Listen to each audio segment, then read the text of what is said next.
Anggota DPD RI Jawa Tengah, Abdul Holik turut mengomentari soal polemik tempat pembuangan akhir, TPA, sampah ilegal di kawasan Brown Canyon yang berada di perbatasan Kota Semarang dan Kabupaten Demak.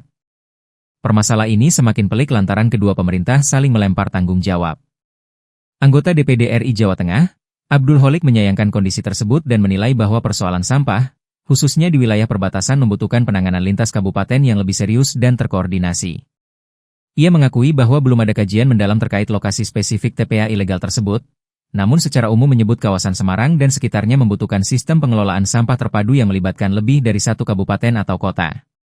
Ia juga menyoroti potensi dampak kesehatan akibat aktivitas ilegal yang terjadi di lokasi tersebut, termasuk adanya pembuangan limbah domestik seperti lumpur dari septic tank.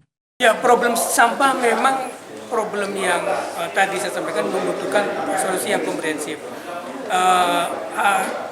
Di sebuah kawasan membutuhkan ada TPST, ya, tempat pengelolaan sampah terpadu, dan itu biasanya lintas kabupaten.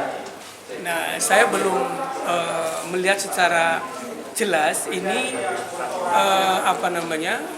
lokasi ini seperti apa. Nanti kami akan coba mendalami itu. Tapi secara faktual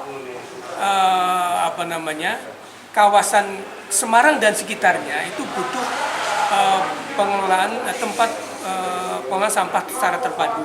Nah, ini nanti perlu menjadi kebutuhan bersama antar kabupaten dan bisa jadi bahan. Mudah-mudahan nanti kita bisa ada rakor lah untuk itu. Coba nanti kalau misalnya itu berkembang menjadi persoalan yang terus menjadi masalah, kita akan coba ajak Pemda-Pemda itu untuk duduk bersama lah mencari solusi untuk penanganan masalah.